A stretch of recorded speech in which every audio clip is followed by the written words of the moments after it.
तो hello dear, जितने भी आप सभी मेरे थर्ड ईयर के डियर स्टूडेंट हैं, आपका एग्ज़ाम आज से ठीक जो है 17 तारीख से अगर एग्ज़ाम होता है तो आपके पास ज़्यादा समय नहीं है, 12 से 13 दिन का समय है। और हम तो यही देखे रहे हैं कि 10 दिन का समय है, क्योंकि उसके बाद लोग ट्रेवलिंग वगैरह करने लगते हैं जो बाहर के होते हैं, तो पढ़ नहीं पाते हैं। लेकिन ये मोबाइल ऐसा माध्यम है कि आप ट्रेन में भी कहीं भी बैठकर सुन सकते हैं, पढ़ सकते हैं। ठीक है, तो आज के इस वीडियो में हम आपको 15 से 20 ऐसे क्वेश्चन दे रहे हैं मिडवाइफरी में, जिसको आप रट लेते हैं, पढ़ लेते हैं, तो यकीन मानिए आपका एग्ज़ाम में बहुत अच्छा नंबर आ जाएगा। ठीक है, चलिए यहाँ पे हम लोग आपको क्वेश्चन बता देते हैं। देखिए, पहला है प्रसव की परिभाषा लिखें तथा प्रसव की तीनों अवस्थाओं को वर्णन करें।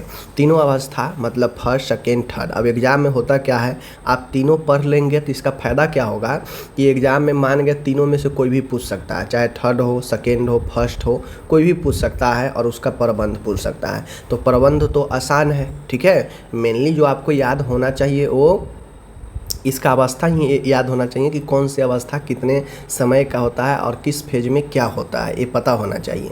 प्रबंध तो आप सब में, जब आपको कंडीशन पता है किस फेज में क्या होता है, ये पता है, तो उस अकॉर्डिंग आप एज ए नर्स की भूमिका उसमें लिख सकते हैं, मैनेजमेंट लिख सकते हैं। ठीक है, तो आपका ये हो गया। ओके, उसके बाद है गर्भावस्था के समान शारीरिक परिवर्तन बताएं, यानी प्रेगनेंसी में क्या क्या परिवर्तन होते हैं बॉडी में, वो परिवर्तन को ले, जैसे स्किन में चेंज, वजन में चेंज, ठीक है ना, मूड में चेंज, बहुत सारे चेंजेज आता है, तो वो चेंजेज पूछ रहा है। कहता है गर्भ अवस्था के जो है अनुमानित लक्षण बताएं। ठीक है ना, अनुमानित या प्रोबेबल संभावित चिन्ह, या सीधे पूछ सकता है कि गर्भ अवस्था में क्या क्या जो है चिन्ह, प्रेगनेंसी का पॉजिटिव साइन या प्रोबेबल साइन पूछता है। ठीक है, तो ये आपको ये उतना इम्पोर्टेंट नहीं है, अगर पूछेगा तो आप खुद से भी लिख सकते हैं। ठीक है, समझ गए।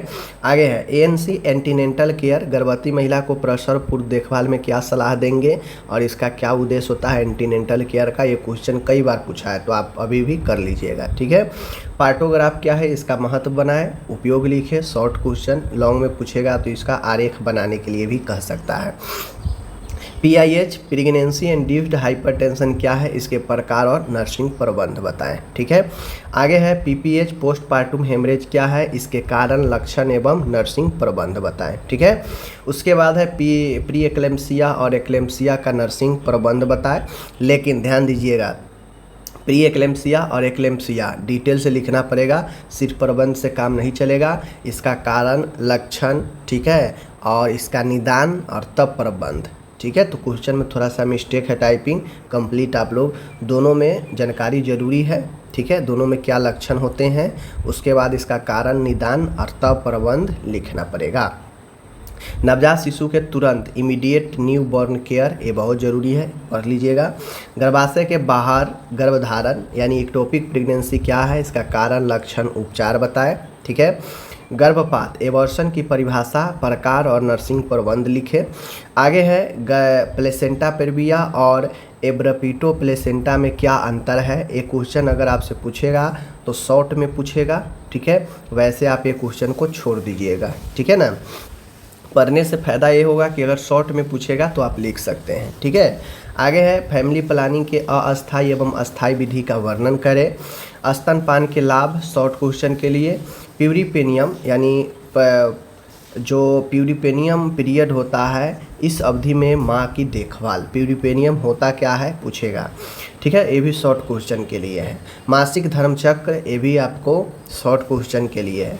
सर्वाइकल कैंसर, जोखिम कारक, लक्षण और रोकथाम। ठीक है, उसके बाद है हाई रिस्क प्रेगनेंसी क्या है, इसके प्रमुख कारण और नर्सिंग प्रबंध बताएं। उसके बाद है सिजेरियन सेक्शन के संकेत, ऑपरेशन से पहले और बाद में लाभ बताएं, देखभाल बताएं। ठीक है, प्यूरिपेरल सेप्सिस क्या है, ठीक है, इसके कारण, लक्षण, नर्सिंग प्रबंध बताएं। ठीक है ना, JSY जननी सुरक्षा योजना क्या है, इसके उद्देश्य, लाभ और पात्रता, कौन कौन से पात्र है। उसके बाद है हाइपरमेसिस ग्रेविडेरम, इसके कारण, लक्षण, नर्सिंग प्रबंध बताएं। ठीक है, उसके बाद है एपिजियोटॉमी क्या है, इसके प्रकार, इसका संकेत, लाभ नर्सिंग प्रबंध बताएं। ओके, एपीएच एंटीपार्टम हेमरेज क्या है, इसके कारण, प्रकार और नर्सिंग प्रबंध बताएं। ठीक है, गर्भावस्था की सामान्य छोटी समस्याएं, माइनर डिसऑर्डर ऑफ प्रेगनेंसी की सूची लिखें तथा उनका प्रबंध बताएं। ठीक है, और किसी एक पर चर्चा करने के लिए भी पूछ सकता है।